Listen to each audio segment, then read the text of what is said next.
Hello everybody, my name is Seema Agrawal and you are watching my YouTube channel Learning is Fun। आज हम ICSE class 8 chemistry का chapter number 4 atomic structure continue कर रहे हैं। ये part 4 है video का, जिसमें हम एटॉमिक मॉडल्स के बारे में डिस्कस करेंगे। इस वीडियो में हम लोग 4 एटॉमिक मॉडल्स देखेंगे। Thomson's atomic models, Rutherford atomic model, Neil Bohr's atomic model and modern concept of an atom. ठीक है, तो हम लोग स्टार्ट करते हैं। Thomson's model of an atom. The discovery of protons and electrons led to a very important question which was still unanswered.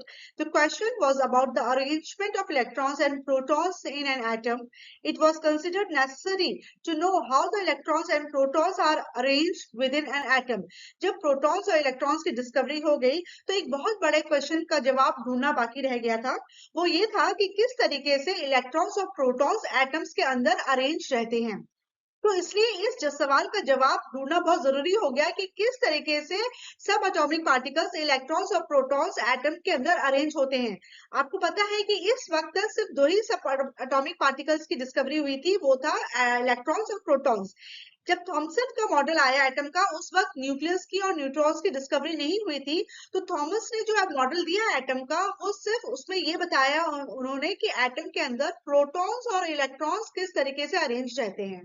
ठीक है, सो इन 1904 J Thomson propose the first atomic model. तो सबसे पहले जे थॉमसन ने 1904 में पहला एटॉमिक मॉडल दिया।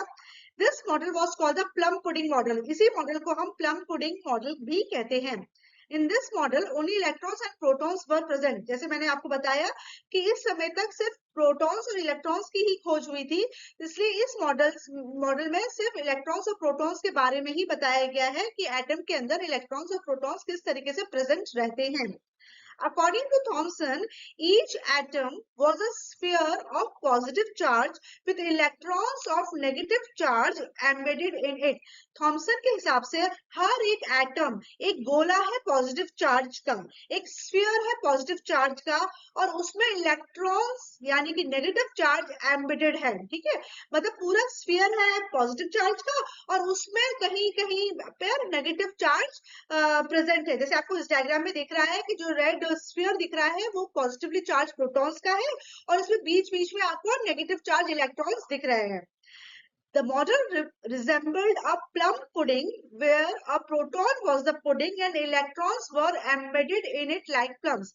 ये मॉडल चूंकि देखने में प्लम पुडिंग की तरह लग रहा था, तो इस मॉडल में जो प्रोटॉन है वो पुडिंग की तरह बिहेव कर रहा है और जो तुम्हारा इलेक्ट्रॉन्स है या नेगेटिवली चार्ज पार्टिकल है वो प्लम की तरह बिहेव कर रहा है। जैसे प्लम की पुडिंग होती है ना, तो पुडिंग जो है वो प्रोटॉन्स है और उसमें प्लम क्या है, इलेक्ट्रॉन्स है।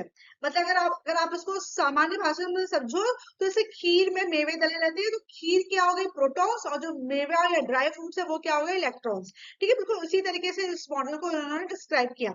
That is why the name plum pudding model was used. इसलिए इसका नाम प्लम पुडिंग मॉडल बोला गया कि पुडिंग में बीच बीच में प्लम के पार्टिकल्स हैं। तो पुडिंग हो गई प्रोटॉन्स की और उसमें प्लम्स क्या हो गए, electrons. This model failed to explain many experimental observations about the atom and so it was not accepted.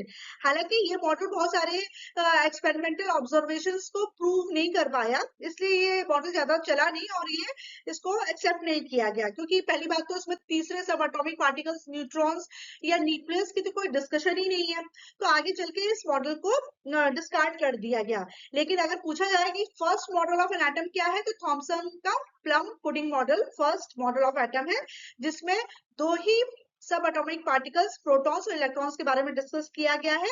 इस मॉडल को प्लम पुडिंग मॉडल से कंपेयर किया गया है। इसमें जो पुडिंग है वो प्रोटॉन्स है, मतलब प्रोटॉन का जो पॉजिटिव पार्टिकल प्रोटॉन है वो स्फीयर की तरह है और उसमें नेगेटिवली चार्ज पार्टिकल्स यानी कि इलेक्ट्रॉन्स एम्बेडेड है। जिस तरीके से प्लम पुडिंग में प्लम्स एम्बेडेड रहते हैं पुडिंग के अंदर, right. Now Rutherford's model of an atom. क्योंकि प्लम पुडिंग मॉडल बहुत सारे क्वेश्चंस का जवाब नहीं दे पाया था, तो फर्दर रदरफोर्ड ने अपना मॉडल ऑफ एन एटम दिया और काफी क्वेश्चंस को इन्होंने आंसर करने की कोशिश करी। Based on its experimental experimental findings, Rutherford in 1911 published his views on atomic theory. He suggested the following models of the atom. अपने experimental observation के बाद उन्होंने जो findings हुई, finally 1911 में रदरफोर्ड ने अपना मॉडल बताया एटम का कि उनके हिसाब से एटम का मॉडल कैसा होना चाहिए या कैसा होता होगा। फर्स्ट पॉइंट था इसमें, most of the mass of an atom was concentrated in the centre of the atom called nucleus. इन्होंने सबसे पहला पॉइंट ये बोला कि जैसे आप डायग्राम में देख रहे हो, इन्होंने सबसे पहला पॉइंट बोला कि एटम का जो सारा मास है, जो वेट है, वो एटम के सेंटर में कॉन्सेंट्रेटेड रहता है और एटम के सेंटर को हम न्यूक्लियस कहते हैं। ठीक है ना, जैसे मैं पिछले वाले वीडियो में भी देखा है कि जो इलेक्ट्रॉन्स होता है उसका जो मास होता है वो ना के बराबर होता है, मतलब नेग्लिजिबल होता है। तो एटम का जो पूरा मास होता है वो न्यूक्लियस की वजह से होता है और न्यूक्लियस के अंदर क्या है, प्रोटॉन्स और न्यूट्रॉन्स। ठीक है, तो यही फर्स्ट पॉइंट था रदरफोर्ड के मॉडल का कि most of the mass of an atom was concentrated in the centre of the atom called the nucleus. तो पहला जो इन्होंने बोला कि एटम का जो पूरा मास है वो एटम के सेंटर में यानी कि न्यूक्लियस पे कॉन्सेंट्रेट रहता है। The nucleus is the densest part of an atom and contains positively charged particles called the protons. Second point इन्होंने बोला कि एटम का सबसे डेंस हिस्सा है न्यूक्लियस और न्यूक्लियस के अंदर पॉजिटिवली चार्ज पार्टिकल्स प्रोटॉन्स रहते हैं। मतलब जो प्रोटॉन्स होते हैं जिसमें पॉजिटिव चार्ज होता है वो एटम के न्यूक्लियस में पाया जाता है और ये न्यूक्लियस एटम के सेंटर में होता है, बीचों बीच होता है। Third point, the size of the nucleus is extremely small as compared to the size of atom as a whole, as there is a lot of empty space around the nucleus. इन्होंने बोला कि atom के पूरे size से अगर compare किया जाए तो न्यूक्लियस का साइज बहुत छोटा होता है, क्योंकि न्यूक्लियस के चारों तरफ बहुत सारी एम्प्टी स्पेस यानी कि खाली जगह होती है। ठीक है, तो एटम का जो पूरा मास होता है वो सेंटर पे रहता है और ये बहुत साइज में जो न्यूक्लियस होता है साइज में बहुत छोटा होता है। अगर हम एटम के पूरे साइज से कंपेयर करें, एटम का अधिकांश हिस्सा जो होता है वो खाली होता है, ये बोला था रदरफोर्ड ने। फोर्थ पॉइंट था, an atom is electrically neutral, that is the number of electrons is equal to the number of protons. Next चीज रदरफोर्ड ने बोली, उन्होंने बोला कि एटम इलेक्ट्रिकली न्यूट्रल होता है, मतलब एटम के ऊपर ना ही पॉजिटिव चार्ज होता है और ना ही नेगेटिव चार्ज होता है। इसका मतलब एटम के पास जितना पॉजिटिव चार्ज है उतना ही नेगेटिव चार्ज है और पॉजिटिव चार्ज किसमें होता है, प्रोटॉन्स में, और नेगेटिव चार्ज किसमें होता है, इलेक्ट्रॉन्स में। इसलिए किसी भी एटम में नंबर ऑफ प्रोटॉन्स जितने होते हैं उतने ही नंबर ऑफ इलेक्ट्रॉन्स होते हैं, जिसकी वजह से एटम जो होता है इलेक्ट्रिकली न्यूट्रल होता है। नेक्स्ट पॉइंट इन्होंने बोला, an electron revolve in circular orbit और shells available around the nucleus. Next point इन्होंने बोला कि आपके प्रोटॉन्स जो होता है वो तो सेंटर में होता है न्यूक्लियस में, लेकिन जो इलेक्ट्रॉन्स होते हैं वो इस न्यूक्लियस के चारों तरफ ऑर्बिट्स में रिवॉल्व करते हैं। आप इस डायग्राम में देख रहे हैं, ये ग्रीन कलर के जो दिख रहे हैं वो इलेक्ट्रॉन्स हैं और ये आपको जो सर्कुलर पाथ दिख रहा है इसी को इन्होंने ऑर्बिट या शेल बोला है। तो इन्होंने बोला कि जो प्रोटॉन्स होते हैं वो तो एटम के सेंटर में न्यूक्लियस के अंदर रहते हैं और इसके चारों तरफ ऐसे सर्कुलर ऑर्बिट होते हैं जिसमें आपके इलेक्ट्रॉन्स रिवॉल्व राउंड करते रहते हैं। ठीक है, थर्स्ट फॉर नॉलेज थोड़े एक्स्ट्रा भी इसमें इंफॉर्मेशन दी गई है। A large number of positively charged protons confined in a small nucleus should lead to repulsion, thus making the nucleus unstable. Actually क्या है, बोला है कि सारा का सारा पॉजिटिव चार्ज है वो एटम के न्यूक्लियस के अंदर है।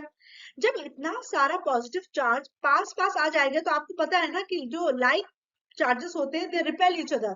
तो इस हिसाब से जो प्रोटॉन्स हैं, अगर आपस में प्रोटॉन्स ही अगर न्यूक्लियस के अंदर सिर्फ प्रोटॉन्स प्रेजेंट हैं तो यानी कि ये न्यूक्लियस के अंदर रिपल्शन होना चाहिए और प्रोटॉन्स को न्यूक्लियस छोड़ के भागना चाहिए, लेकिन ऐसा तो होता नहीं है।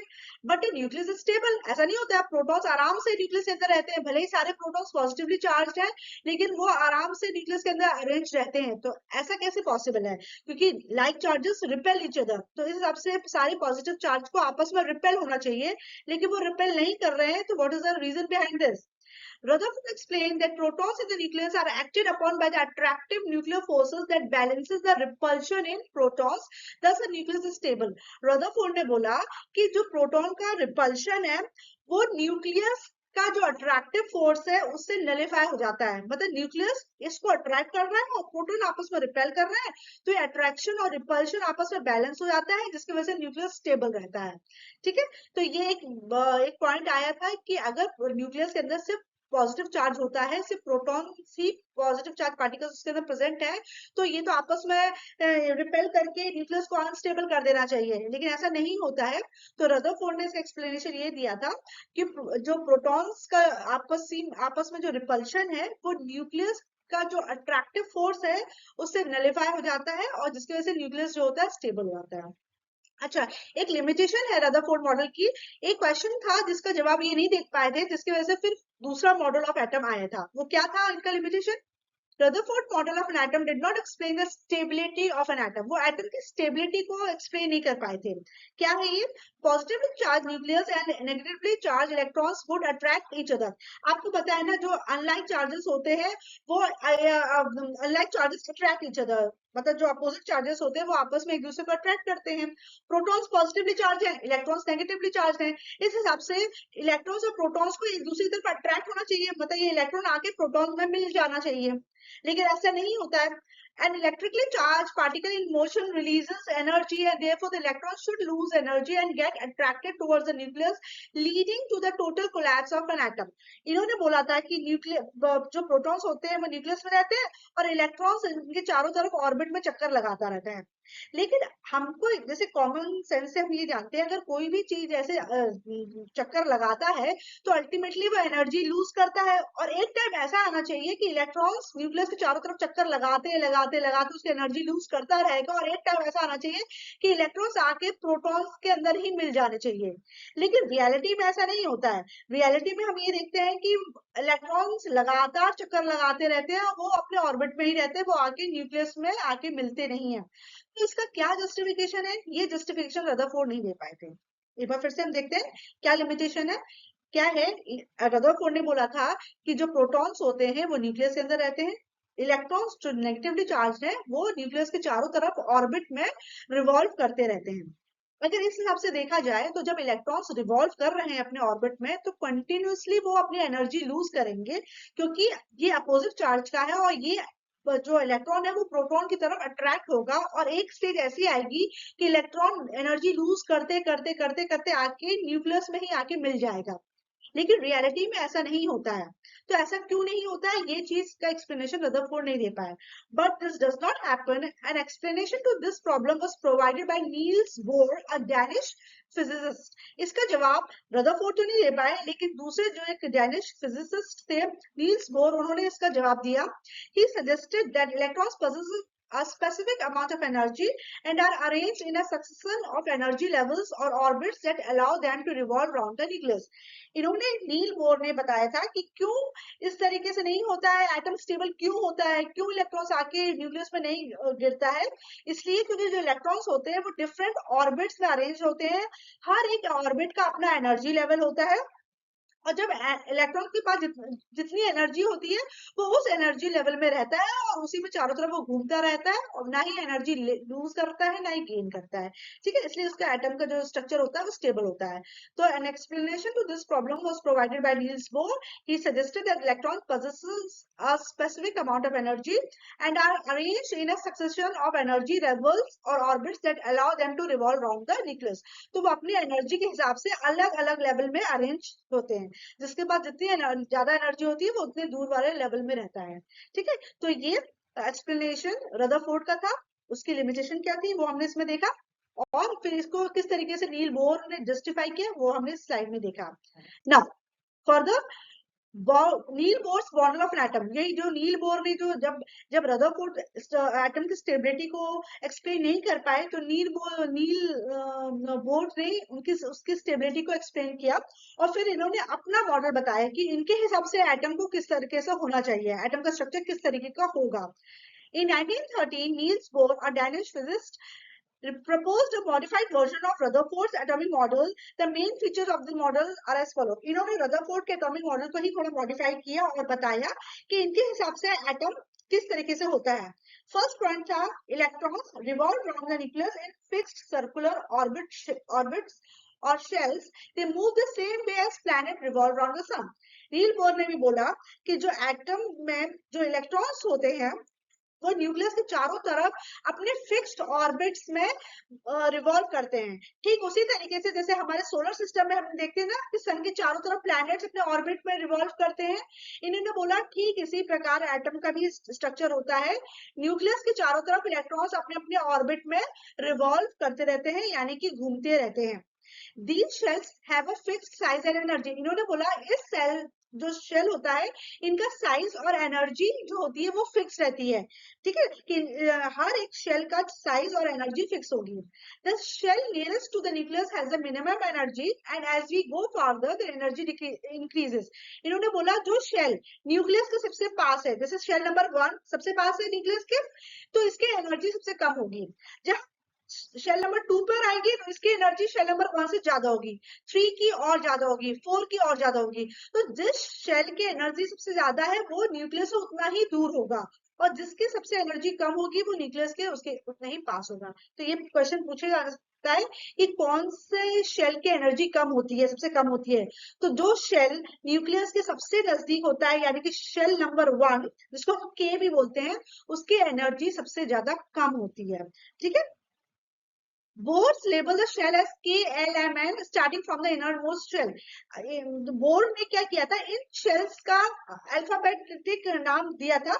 पहले वाले शेल को K से रिप्रेजेंट किया, सेकंड वाले शेल को L से, थर्ड को M से और फोर्थ को N से।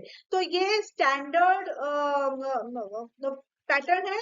आपको इसी तरीके से बताना है, आपको ABCD नहीं बोलना है इसको। ये पहला वाला शेल K से रिप्रेजेंट होता है, सेकंड नंबर का जो शेल होता है वो कैपिटल L से रिप्रेजेंट होता है, थर्ड नंबर का कैपिटल M से और चौथा नंबर का कैपिटल N से। यही स्टैंडर्ड तरीका है शेल्स को रिप्रेजेंट करने का। तो आप लोग भी इन्हीं अल्फाबेट्स का इस्तेमाल करोगे, K, L, M और N। ठीक है ना, यहाँ पे ABCD नहीं आएगा, अपने हिसाब से नहीं आएगा। शेल नंबर 1 को हम K बोलते हैं, शेल नंबर 2 को L बोलते हैं, शेल नंबर 3 को M बोलते हैं और शेल नंबर 4 को हम N बोलते हैं। तो ये जो मॉडल था वो नील बोर ने दिया था। थोड़ा सा रदरफोर्ड का एटॉमिक मॉडल को मॉडिफाई किया था। पहली बात तो वो सेम ही थी कि न्यूक्लियस के चारों तरफ ऑर्बिट में इलेक्ट्रॉन्स रिवॉल्व करते हैं। बस इन्होंने ये चीज बोल दी थी कि हर एक ऑर्बिट का अपना साइज होता है और अपना फिक्स्ड एनर्जी होती है। जिस इलेक्ट्रॉन के पास ज्यादा एनर्जी है वो दूर वाले शेल में रहेगा, जिसके पास कम एनर्जी है वो न्यूक्लियस के पास वाले शेल में रहेगा। ठीक है। Now structural stability of an atom, जैसे हमने देखा था कि रदरफोर्ड ने जो रदरफोर्ड का जो लिमिटेशन था रदरफोर्ड के मॉडल का, जिसमें वो ये नहीं बता पाए थे कि क्यों एटम का स्ट्रक्चर स्टेबल है। क्योंकि जैसे हमने बोला था कि अगर इलेक्ट्रॉन्स न्यूक्लियस के चारों तरफ अगर रिवॉल्व करते रहेंगे तो एक कॉमन सी बात होती है, जब कभी भी कोई भी चीज इस तरीके से अगर रिवॉल्व करती रहेगी तो चूंकि इलेक्ट्रॉन नेगेटिव है और जो न्यूक्लियस है वो पॉजिटिव चार्ज है, इस हिसाब से इलेक्ट्रॉन जब रिवॉल्व करेगा अपनी ऑर्बिट में तो वो लगातार एनर्जी लूज करेगा। जब लगातार एनर्जी लूज करेगा तो उसका जो ऑर्बिट का जो साइज है वो डिक्रीज होता जाएगा, और एक स्टेज ऐसी आएगी जो अल्टीमेटली जो तुम्हारा जो इलेक्ट्रॉन है वो आके न्यूक्लियस में मिल जाएगा, है ना। तो लेकिन ऐसा रियलिटी में ऐसा नहीं होता है। तो इस स्ट्रक्चरल स्टेबिलिटी को एक्सप्लेन किया था नील बोर ने। तो इस स्लाइड में मैं वही एक्सप्लेन करने वाली हूँ कि क्या है था, क्योंकि इस पे क्वेश्चन आया था कि explain the structural stability of an atom. तो आप इसको अच्छे से समझो और इसको लर्न करो, क्योंकि ये क्वेश्चन पूछा जा सकता है। तो क्या था structural stability of an atom? A force of attraction exists between the electrons and protons present within the atom. Atom के अंदर जो इलेक्ट्रॉन्स और प्रोटॉन्स हैं उनके बीच में एक फोर्स ऑफ अट्रैक्शन है। The electrons being charged and lighter are in constant motion and would lose energy and eventually fall into the nucleus, leading to such structural collapse of the atom. Electron negatively charge है और light है और constantly motion में है। तो इस हिसाब से इसको लगातार एनर्जी लूज करनी चाहिए और एक टाइम पे ऐसा आना चाहिए कि इलेक्ट्रॉन एटम में इलेक्ट्रॉन न्यूक्लियस में आके मिल जाएगा और एटम का स्ट्रक्चर कोलैप्स हो जाएगा। ऐसा होना चाहिए। However, this does not happen. लेकिन एक्चुअली में ऐसा होता नहीं है। This is because the electrons revolve. ये important point है। This is because the electron revolve in fixed orbits around the nucleus at a very high speed. ऐसा इसलिए नहीं होता है क्योंकि इलेक्ट्रॉन्स न्यूक्लियस के चारों तरफ फिक्स्ड ऑर्बिट में रिवॉल्व करते हैं, वो भी बहुत तेज स्पीड में। Each orbit is associated with a fixed amount of energy. और हर एक ऑर्बिट की अपनी एनर्जी है। ठीक है। The electron in the orbits neither lose nor gain energy until some external forces applied on them. Electron अपने आप से ना ही कोई एनर्जी लूज करता है ना ही कोई गेन करता है, जब तक बाहर से उसको कोई फोर्स ना दिया जाए। अगर आप बाहर से उसको एनर्जी दी तब तो वो एनर्जी एब्जॉर्ब करेगा, या बाहर से एनर्जी निकाली तो एनर्जी लूज करेगा। लेकिन अपने आप में इलेक्ट्रॉन्स फिक्स्ड ऑर्बिट में रिवॉल्व करते हैं, और उस वक्त उनके पास उतनी ही एनर्जी होती है जितनी उस एनर्जी लेवल की एनर्जी है। ठीक है, अगर वो के शेल में है तो के शेल के हिसाब से उनके पास एनर्जी होगी, अगर वो एल शेल में रिवॉल्व कर रहे हैं तो एल शेल के हिसाब से होगी, एम में है तो एम के हिसाब से होगी, एन में है तो एन के हिसाब से होगी। जब तक उनको कोई एक्सटर्नल एनर्जी दी ना जाए और उनसे ली ना जाए, तब तक इलेक्ट्रॉन्स ना एनर्जी गेन करते हैं ना लूज करते हैं। They are thus able to maintain their position। चूंकि ना ही वो एनर्जी ले रहे हैं ना ही लूज कर रहे हैं, तो उनकी जो पोजीशन होती है वो स्टेबल रहती है। इसलिए इलेक्ट्रॉन आके न्यूक्लियस में नहीं आके गिरता है और एटम का स्ट्रक्चर स्टेबल रहता है। This result in the balancing of the inward force exerted by the nucleus by the outward force of the moving electrons. इसकी वजह से जो एक न्यूक्लियस जो इलेक्ट्रॉन्स को अपने अंदर की तरफ खींच रहा है, मतलब जो इनवर्ट फोर्स इलेक्ट्रॉन में लग रहा है, वो बैलेंस हो जाता है मूविंग इलेक्ट्रॉन के आउटवर्ड फोर्स से। तो दो इक्वल और अपोजिट फोर्स लग रहे होते हैं। न्यूक्लियस इलेक्ट्रॉन को अपनी तरफ खींच रहा होता है और इलेक्ट्रॉन अपने आप को बाहर की तरफ खींच रहा होता है, क्योंकि वो जिस शेल में है उस शेल के एनर्जी लेवल की तरह वो बिहेव करेगा। Thus in turn prevents electrons from falling into the nucleus, thus making the atom structurally stable। तो इसलिए इलेक्ट्रॉन आके एटम में नहीं गिरता है। तो ये जो है ना, ये जो स्पाइरल जो ऑर्बिट होना चाहिए, तो ऐसा नहीं होता है। एक्चुअली में इस तरीके से होता है, इलेक्ट्रॉन लगातार न्यूक्लियस के चारों तरफ अपने ऑर्बिट में अपनी एनर्जी के हिसाब से घूमते रहते हैं। वो जिस ऑर्बिट में होंगे उसी ऑर्बिट की एनर्जी उनके पास होगी। आप चाहे उसको ऑर्बिट बोलो या शेल बोलो, बात एक है। चार है, के एल एम और एन। जिस भी ऑर्बिट में इलेक्ट्रॉन होगा उस ऑर्बिट के हिसाब से उसके पास एनर्जी होगी, और वो उसके चारों तरफ घूमता रहेगा। और जब तक कोई एक्सटर्नल एनर्जी ना दी जाए ना ली जाए, तब तक इलेक्ट्रॉन एनर्जी लूज नहीं करता है, इसलिए वो न्यूक्लियस में आके नहीं गिरता है। आई होप ये चीज आपको समझ में आ गई होगी। ये क्वेश्चन को तैयार करना, ये गिव रीजंस में आ सकता है कि explain the structural stability of an atom. ना, अब कुछ लिमिटेशंस बोर्स के भी थे। तो फाइनली इन सब चीजों को जब स्टडी करते रहे तो एक मॉडर्न कॉन्सेप्ट बना एटम का, जो आज हम जिसके हिसाब से चलते हैं। उसके मेन पॉइंट क्या है ये भी पूछा जा सकता है, ये लॉन्ग आंसर में आ सकता है। Write down the main points of modern concept of an atom. तो क्या है, सबसे पहले according to the modern concept of the atom, an atom consist of 3 subatomic particles, electrons, protons और न्यूट्रॉन्स। जो अभी तक हमने पढ़ा है उसको रिवाइज करते हैं कि आज के मॉडर्न कॉन्सेप्ट के हिसाब से atom 3 subatomic particles, electrons, protons और न्यूट्रॉन्स से मिलकर बना है। There are two structural part of the atom, the nucleus and the extra nuclear region of the empty space that surrounds the nucleus। Atom के दो हिस्से होते हैं, एक तो सेंटर का पार्ट जो न्यूक्लियस, और बाहर का उसकी एम्प्टी स्पेस। ठीक है। The nucleus is positively charged central part of the atom। जो न्यूक्लियस होता है वो पॉजिटिवली चार्ज होता है और एटम के सेंटर में यानी कि बीचों बीच होता है। It contains the protons and the neutrons। Nucleus के अंदर प्रोटॉन्स और न्यूट्रॉन्स पाए जाते हैं। The protons and the neutrons are held tightly in the nucleus by strong nuclear forces।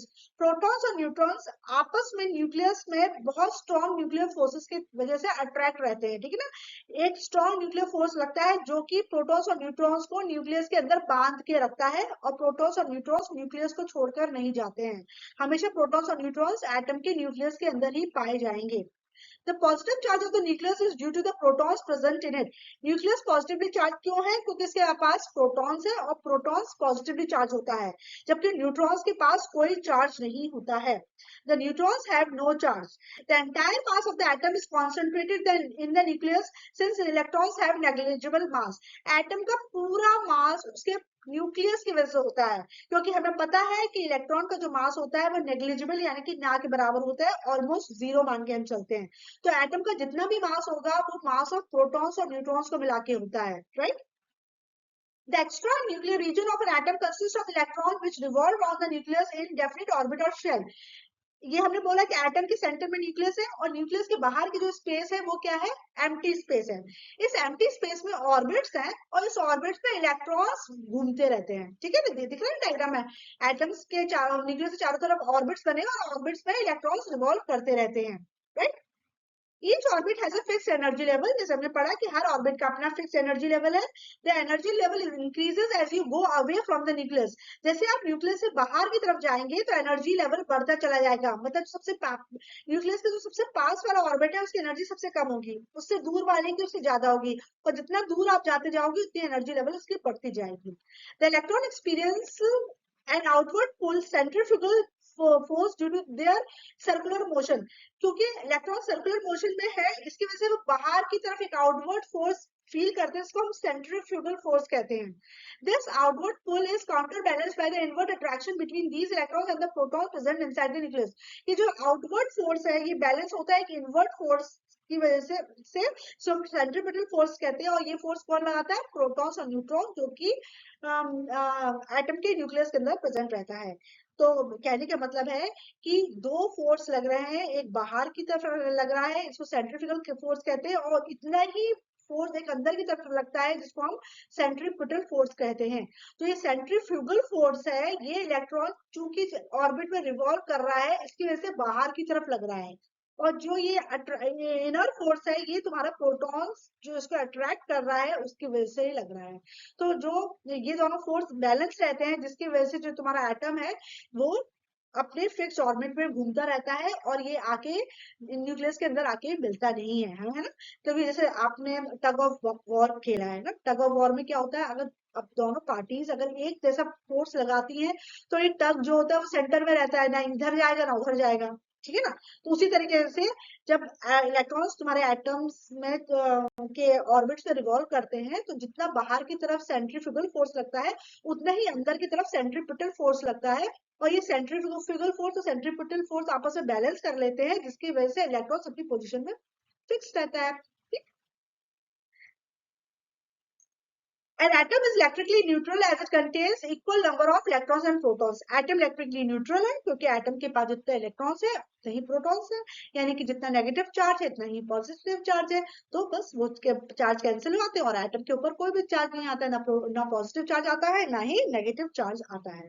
ठीक है. तो ये मॉडर्न कॉन्सेप्ट है. तो ये इसके सारे पॉइंट्स भी याद करिएगा. ये भी पूछा जा सकता है, ये लॉन्ग आंसर भी आ सकता है. और ये ऑलमोस्ट जितना भी हमने पढ़ा है उसका पूरी समरी है एक तरीके से. तो अगर वो आप लिख दोगे तो आपका आराम से मॉडर्न कॉन्सेप्ट एक्सप्लेन हो जाएगा. ठीक है. तो इस वीडियो में इतना ही. अगर आपको ये वीडियो अच्छा लगा है तो please like and subscribe my YouTube channel learning is fun. और आगे के वीडियो में अब हम इसके आगे का पोर्शन पढ़ेंगे. बहुत इंपॉर्टेंट कॉन्सेप्ट है इलेक्ट्रॉनिक कॉन्फ़िगरेशन, उसके बारे में मैं आपको नेक्स्ट वीडियो में आपको बताऊंगी. Thank you.